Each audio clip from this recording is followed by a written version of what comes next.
নমস্কার। চিরঞ্জীব ভালোবাসা সামান্য স্পর্শ বাংলা ভাষার উচ্চারণে ৩রা মে ২০২০ থেকে আবিষ্যের কবিদের কবিতা পাঠ। সেই কবিতা পাঠের এই আজ ২৮শে আগস্ট আমি পাঠ রেকর্ড করে ফেলব। বাংলা ভাষার উচ্চারণে আবিষ্যের ২৬২৮ জন কবির কবিতা। এই প্রথম আমি পড়ব সিরিয়ান কবি সুরখ হামদের কবিতা। সুরখ হামদের ইংলিশ কবিতার বাংলা ভাষান্তর করেছেন বাংলাদেশের বিশিষ্ট কবি ও অনুবাদক সিকদার মোহাম্মদ কিবরিয়াহ। তার একটি কবিতা আপাতত পাঠ করছি, আরও দুটি কবিতা সম্ভবত দেবীপক্ষে পাঠ করব। পড়ছি সিরিয়ান কবি সুরখ হামদের কবিতা কল্পনার ধাপ।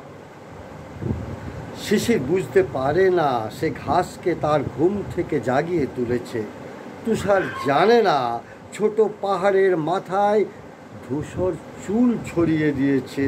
বাঁধগুলো বোঝে না তারা জলের নিঃশ্বাস আটকে রেখেছে তাদের সদিচ্ছায়।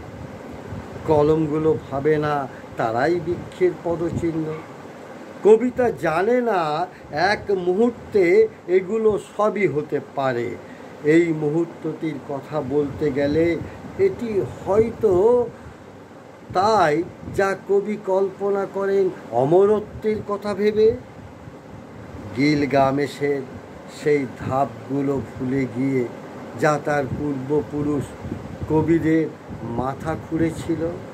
যতক্ষণ না পাহাড় গোলক ধাঁধায় পরিণত না হয়, নদী জলপ্রপাত হয়ে ওঠে এবং জীবন একই রকম জীবনই থাকে।